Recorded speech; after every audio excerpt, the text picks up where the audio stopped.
Namaskar. In this video, I am going to discuss about effects of dilution on conductivity and molar conductivity of an electrolyte. Okay. So first of all, I will be taking effect of dilution on conductivity. So what is conductivity? Conductivity K is G into L by A, or in simple terms I took that is L by A can be taken as per unit volume, right? So what I can say, for strong as well as weak electrolytes on dilution, number of ions per unit volume decreases,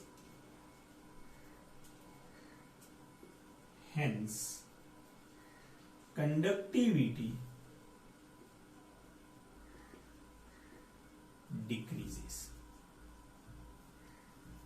Conductivity decreases. Okay. So conductivity K, whether the electrolyte is strong or electrolyte is weak, what happens? There will be decrease in K. Why? Because number of ions per unit volume decreases. Okay, clear?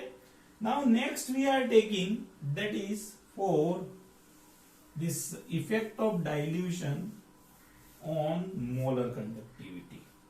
So second I am taking lambda m.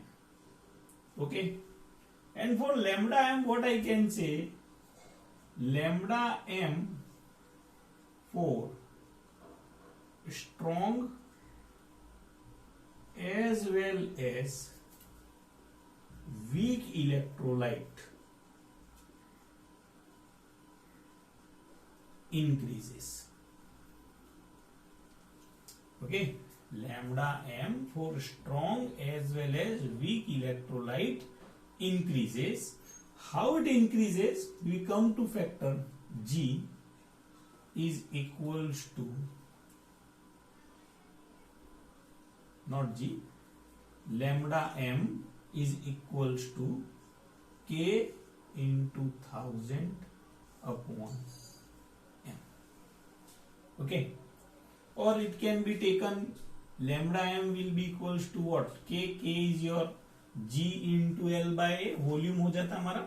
Okay, now on dilution, K decreases as well as molarity also decreases.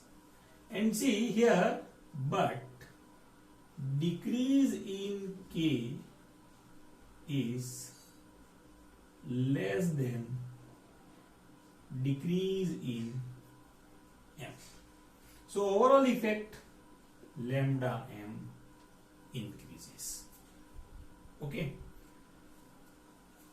If we take a graphical study,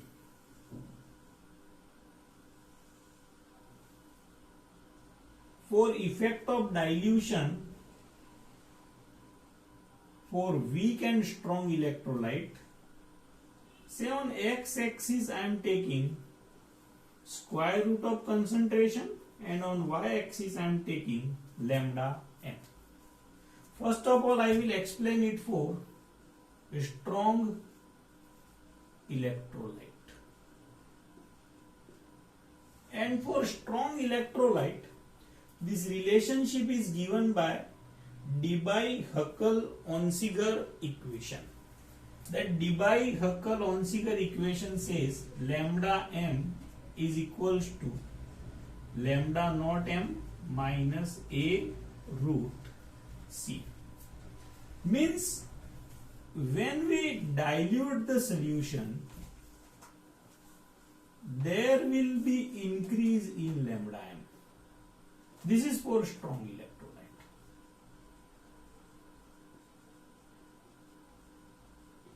Now we have four terms we can say. Lambda m already we have taken, concentration, this square root of concentration we have taken. This intercept of the graph, it will be equals to lambda naught m. And this lambda naught m is called limiting molar conductivity. Okay. And see, when you check this graph, where we have this lambda naught m, when concentration is 0. So we can say molar conductivity of electrolyte at infinite dilution, that is when concentration approaches to 0. Many times this definition has been asked in examination. Define limiting molar conductivity. So limiting molar conductivity is the molar conductivity of electrolyte at infinite dilute solution, or you can say when concentration approaches to 0. And see in this graph, your slope will be equals to minus a. And this a is a constant, depends on type of electrolyte. See here, not nature of electrolyte, it is type of electrolyte. We may have NaCl, Na2SO4, MgCl2, MgSO4. Okay. NaCl type electrolyte, 1,1 electrolyte. Na2SO4, 1,2 electrolyte. MgCl2, 2,2 electrolyte. MgSO4, sorry, this is 2,1 electrolyte, and this is MgSO4, 2,2 electrolyte. I think this 1,1 related to the valency. Na plus Cl minus 1,1. Na2SO4, Na plus 1, SO4 2 minus 1 2. MgCl2, that is Mg2Cl1. Okay. MgSO4, Mg2 plus SO4 2 minus 2 2 type electro. Okay. And what we can observe for strong electrolyte, a small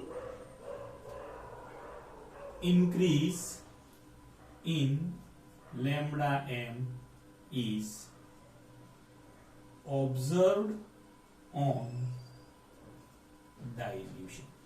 It's linear and small observation is there, because what happens when we dilute the solution, only distance between ions is increasing for the strong electrolyte. Now second I am taking for weak electrolyte. Weak electrolyte. And when I see this graph for weak electrolyte, it looks like this. This is for weak electrolyte. Okay. And for weak electrolyte, we can observe there is a large increase in lambda m. When concentration or solution becomes dilute, increase in lambda m is greater, higher. So we can say large increase in lambda m is observed because on dilution dissociation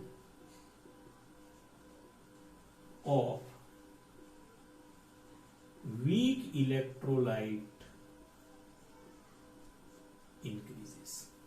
What is happening? Dissociation of weak electrolyte is increasing.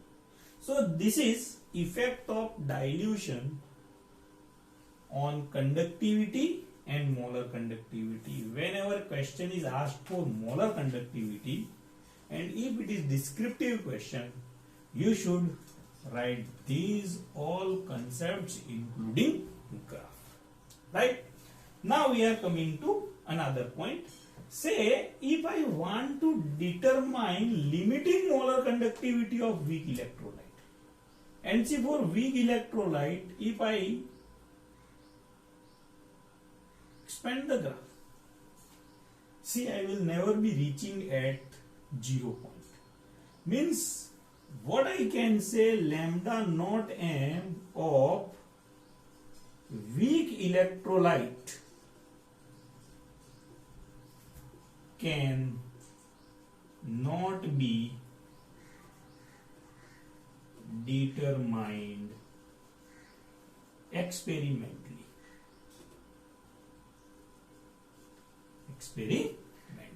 Why? Because even at infinite dilution, it do not reaches to 0, because weak electrolyte do never dissociate even at infinite dilution. So how to determine lambda naught m for weak electrolyte and some other applications? We have one law, Kohlrausch law of independent migration of ions. So next point I am taking Kohlrausch law of independent migration of ions.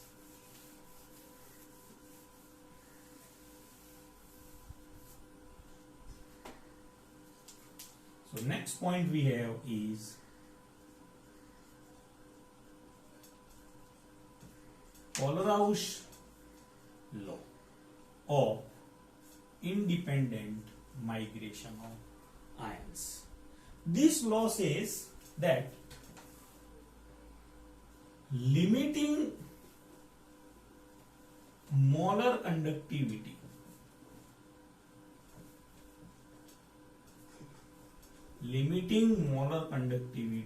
of an electrolyte is equal to sum of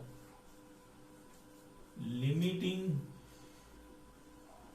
molar ionic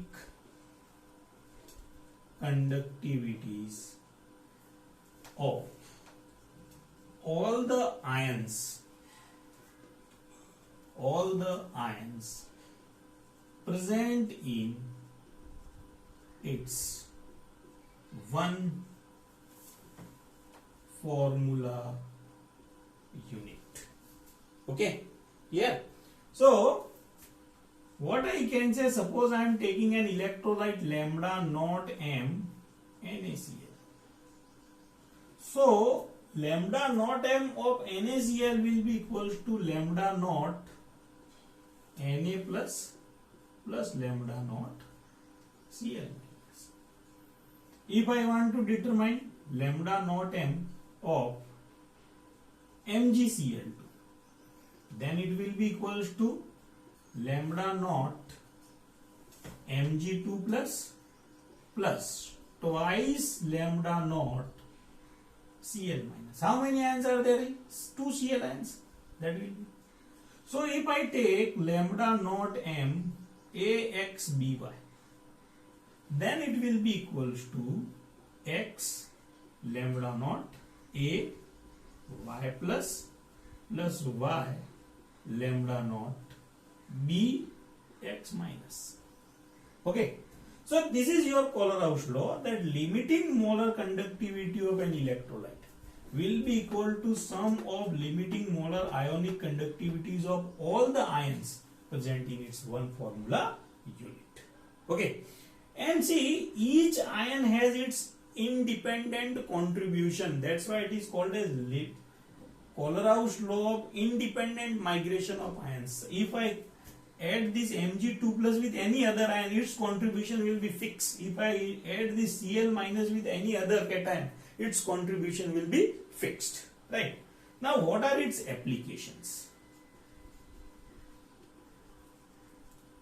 So, its first application is determination of lambda naught m of weak electrolyte. As I told you that for weak electrolyte, lambda naught m cannot be determined experimentally, because your graph cannot touch to 0 when it is plotted between lambda naught and lambda m and square root of the concentration. Clear? So how we can determine for weak electrolyte? Say I want to determine lambda naught m acetic acid. Now experimentally I can't determine. But if I take some strong electrolytes having common these ions, say I can take lambda naught m CH3COO Na, this is a strong electrolyte, plus lambda naught m HCl. So see, I got lambda naught CH3COO minus and lambda naught H plus N, but I have extra Na plus and Cl minus. So I can say lambda naught m NaCl, subtract it. So overall I will be getting lambda naught m CH3COH. If I want to determine lambda naught m of water, you know water is also considered as weak electrolyte. So how to determine? We can say lambda naught m HCl plus lambda naught m NaOH minus lambda naught m NaCl. You got it? Yeah. Second application, that is determination of degree of dissociation of weak electrolyte, that is alpha. And how alpha is correlated with limiting molar conductivity is one of the very important aspect. We can take alpha is equals to lambda m upon lambda naught m. If you know lambda m and lambda naught m, you can easily determine lambda, this alpha. And this alpha is correlated with Ka. Ka is equals to C alpha square upon 1 minus alpha. If I include this value, what I will be getting? C lambda m square upon lambda naught m square upon 1 minus lambda m upon lambda naught m. Take common C lambda m square upon lambda naught m square upon lambda m common, then it will be lambda naught m common, lambda naught m minus lambda m. This lambda naught m to square cancel, or we will be getting, that is Ka is equals to C lambda m square upon lambda naught m minus lambda. So these are the applications of Kohlrausch law. We can solve many numericals using these applications, right? And this is about your effect of dilution on conductivity and molar conductivity.